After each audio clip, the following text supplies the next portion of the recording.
Assalamualaikum warahmatullahi wabarakatuh. Selamat datang di pembahasan soal UPPPG Kemenak sesuai kisi-kisi bagian 9 bersama info kita YA.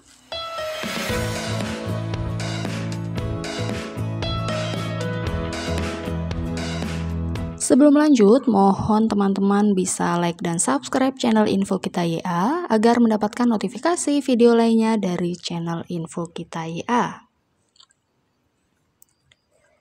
Bagi teman-teman yang mau mendownload kisi-kisi UPPPG Kemenak, bisa ketik link kisi-kisi ini atau link yang sudah saya cantumkan di deskripsi. Dan bagi teman-teman yang ingin memperdalam dengan pembahasan soal lain, saya sudah menyediakan playlist khusus pembahasan soal UP dan linknya ada di deskripsi.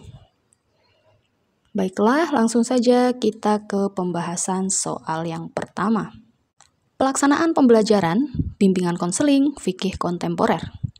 Seorang guru PAI sedang mengajarkan fikih kontemporer tentang perbankan syariah. Beberapa siswa mengeluh karena merasa topik ini terlalu rumit dan hanya cocok untuk mahasiswa ekonomi. Guru ingin memastikan pembelajaran progresif, namun tetap ramah bagi siswa. Ia mempertimbangkan menggunakan pendekatan bimbingan konseling agar siswa merasa didampingi. Apa langkah terbaik guru? A. Mengajak siswa berdialog santai tentang pengalaman mereka dengan bank dan koperasi, lalu mengaitkannya dengan prinsip syariah. B. Memberi hafalan definisi bank syariah. C. Membatasi materi hanya pada pasal undang-undang. D. Menghindari topik perbankan agar tidak membingungkan siswa. E. Menyuruh siswa menyalin penjelasan guru. Jawabannya A. Jawaban A ini tepat karena sesuai dengan konseling, yaitu membimbing, mendengarkan, dan mengaitkan pengalaman siswa. Sedangkan jawaban lain kurang tepat karena bersifat hafalan dan pasif, tidak menyentuh kebutuhan siswa. Soal kedua, pelaksanaan pembelajaran. ABK, hak-hak rakyat.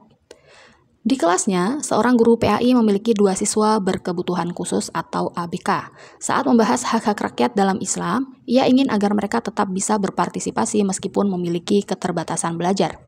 Apa yang sebaiknya dilakukan guru? A. Mengabaikan keterlibatan siswa ABK karena dianggap sulit mengikuti pelajaran. B. Memberikan penjelasan yang disederhanakan dengan media visual agar ABK dapat memahami. C. Memberikan hafalan definisi hak rakyat untuk semua siswa tanpa penyesuaian. D. Menghindari interaksi dengan ABK agar kelas lebih cepat selesai. E. Menyuruh siswa ABK hanya menonton teman-temannya. Jawabannya B. Jawaban B ini tepat karena inklusif dengan penyesuaian diferensiasi. Untuk jawaban C, tidak sesuai kebutuhan khusus, dan untuk jawaban A, D, dan E itu diskriminatif, tidak mendidik. Soal ketiga, pelaksanaan pembelajaran, lingkungan adaptif, kepemimpinan Islam. Guru PAI membahas sejarah kepemimpinan Islam. Beberapa siswa merasa tema ini kuno dan tidak relevan. Guru ingin membuat lingkungan belajar adaptif agar siswa bisa menghubungkan sejarah dengan tantangan modern. Apa yang sebaiknya dilakukan guru? A. Menyuruh siswa menghafal kronologi khalifah. B. Memberi ceramah panjang tanpa diskusi. C. Memberikan catatan siap pakai untuk disalin. D. Menghindari isu kontemporer agar aman. E. Mengajak siswa membandingkan kepemimpinan Umar bin Khattab dengan tokoh modern. Jawabannya E. Jawaban E ini tepat karena adaptif atau sejarah dikaitkan dengan realitas modern. Untuk jawaban D kurang tepat karena menghindari masalah. Dan untuk jawaban lain itu bersifat pasif dan hafalan. Soal keempat, pelaksanaan pembelajaran, lingkungan progresif, pendidikan karakter. Guru mengajarkan pendidikan karakter. Ia ingin menciptakan suasana progresif dengan melibatkan siswa dalam praktik nyata. Langkah terbaik guru adalah A. Menyuruh siswa menghafal definisi karakter. B. Mengadakan proyek kampanye kejujuran di sekolah. C. Menyalin catatan guru. D. Menghindari kegiatan lapangan karena repot. E. Membatasi pembelajaran hanya di kelas. Jawabannya B.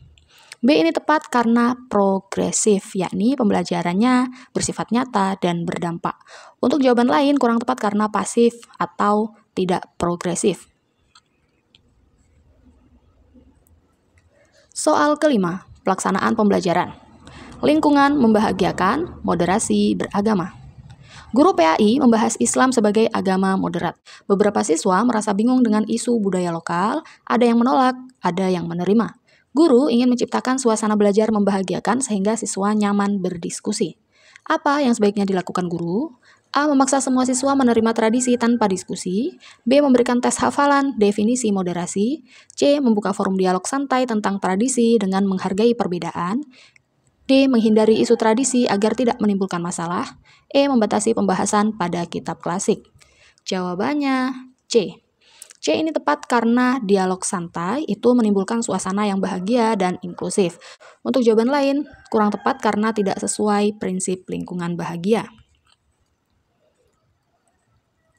Soal ke-6, evaluasi pembelajaran. Teknik asesmen, tafsir. Guru mengajarkan tafsir ayat lingkungan dengan pendekatan PBL. Ia ingin mengevaluasi input, proses, dan hasil pembelajaran. Teknik asesmen yang tepat adalah A. Tes pilihan ganda hafalan ayat. B. Memberi tugas menyalin tafsir. C. Hanya menilai hasil akhir tanpa memperhatikan proses. D. Observasi partisipasi siswa dalam diskusi kelompok.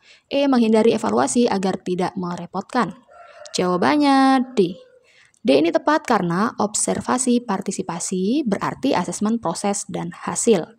Untuk jawaban lain tidak sesuai asesmen proses. Soal ke-7, evaluasi pembelajaran, instrumen asesmen dalam materi hadis. Guru mengajarkan klasifikasi hadis dengan PJBL. Ia ingin menggunakan instrumen asesmen yang tepat. Instrumen asesmen yang sesuai adalah A. Rubrik penilaian proyek klasifikasi hadis. B. Hanya tes hafalan sanad hadis. C. Catatan guru tentang kehadiran siswa. D. Hanya menilai hafalan dalil. E. Tidak perlu asesmen karena proyek sudah cukup. Jawabannya A. Jawaban A ini tepat karena ada rubrik proyek. Sedangkan PJBL itu menilai proses dan produk. Untuk jawaban yang lain kurang tepat karena tidak menyeluruh. Soal ke-8, evaluasi pembelajaran, teknik asesmen, materi takdir dan iman. Guru membahas takdir dan iman kepada hari akhir dengan deep learning. Ia ingin menilai sikap, pengetahuan, dan keterampilan sekaligus. Teknik asesmen terbaik adalah A. Hanya memberi tes tertulis hafalan. B. Menghindari asesmen karena dianggap sulit. C. Menyuruh siswa menyalin ayat tentang takdir. D. Diskusi kelompok dan presentasi analisis kasus tentang takdir. E. Memberikan ceramah tanpa evaluasi. Jawabannya D. D ini tepat karena ada diskusi dan presentasi. Bisa untuk menilai sikap, kognitif, dan keterampilan. Untuk jawaban lain kurang tepat karena tidak menyentuh semua aspek. Soal ke-9, evaluasi pembelajaran, instrumen asesmen dalam materi, mukjizat, karomah, dan sihir. Guru PAI membahas mukjizat, karomah, dan sihir. Ia ingin menilai pemahaman siswa secara menyeluruh. Instrumen asesmen yang tepat adalah A. Tes hafalan jenis-jenis sihir. B. Lembar observasi sikap siswa dalam menghadapi hoax tentang sihir. C. Catatan kehadiran siswa. D. Hanya memberi tugas menyalin kitab. E. Tidak perlu asesmen karena siswanya sudah percaya. Jawabannya B. B ini tepat karena berisi tentang observasi, yakni menilai sikap kritis terhadap fenomena. Untuk jawaban lain kurang tepat karena tidak komprehensif.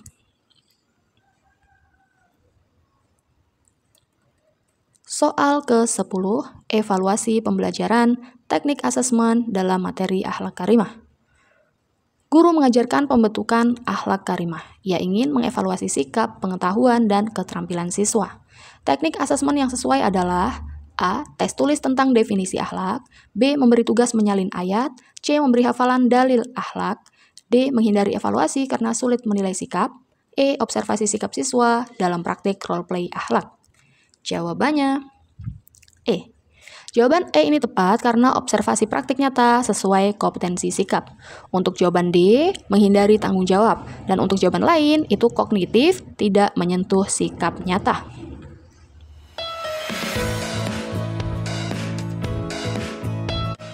Terima kasih sudah membersamai Info Kita YA dalam pembahasan soal UP PPG Kemenak sesuai kisi-kisi bagian 9. Jangan lupa like video ini, komen di kolom komentar, share video ini, dan subscribe channel Info Kita YA. Semoga teman-teman lolos UP PPG. Amin ya robbal alamin. Saya akhiri. Wassalamualaikum warahmatullahi wabarakatuh.